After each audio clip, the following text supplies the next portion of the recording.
Nights of anticipation and preparation for the daily challenges that life has to offer. Congratulations to us for reaching this milestone.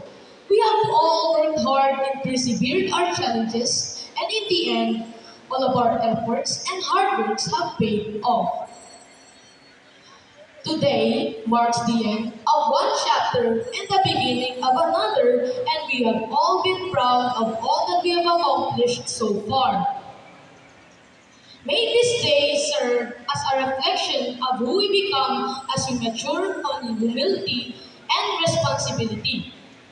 As we celebrate this momentous occasion, let us remember that this is just the beginning of a lifelong journey of learning and growth. So, let us continue to work together to support and inspire each other so that we may reach our full potential and make a meaningful difference into the world. As we celebrate this moment where achievements are recognized, it will be my great pleasure to welcome you all to our graduation day. Welcome and congratulations to us graduating students, and good morning.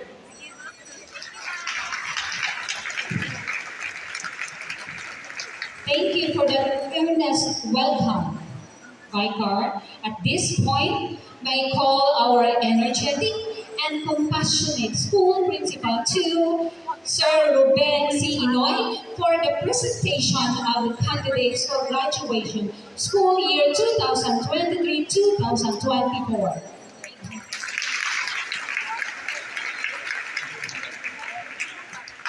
Message.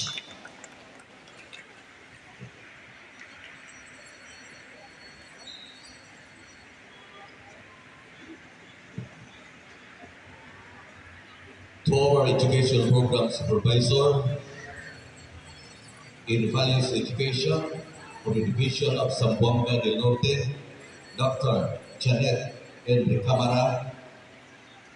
Ma'am, as school principal of Polanco Central School, I have the honor to present to you 164 candidates for graduation, whom of which 95 are boys and 69 are girls, who are satisfactorily completed all the requirements of elementary education prescribed by the Department of Education this school year 2023-2024.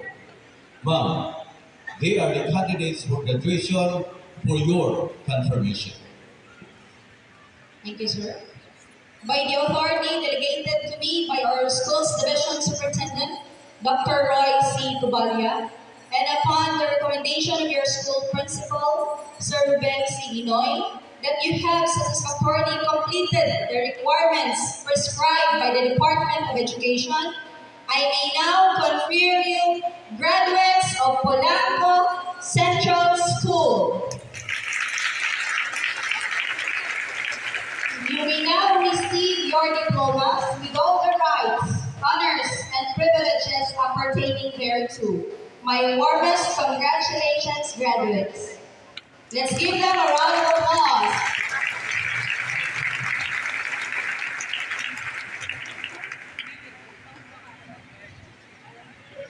Thank you so much, ma'am. Let us proceed. Sigilio Riniel or with honor.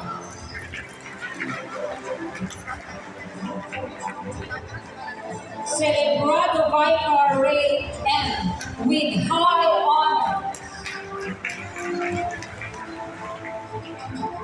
Silicious June Ismael S. Comodas Clarence Elber C. Dagundong Noah A.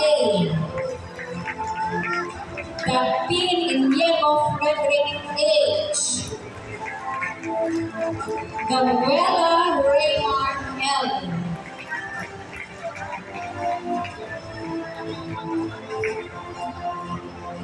Dalman Silent Royal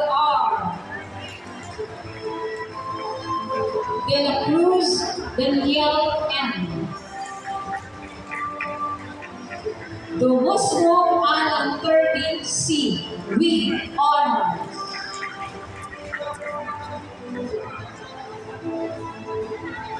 Dulos Aljor Inigo T.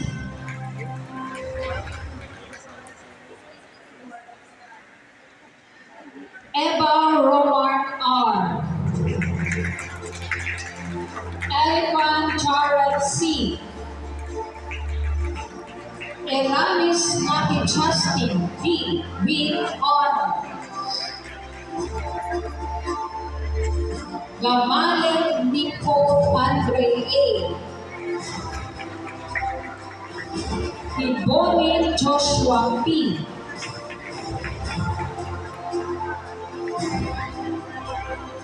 Jelison solemnly pledge to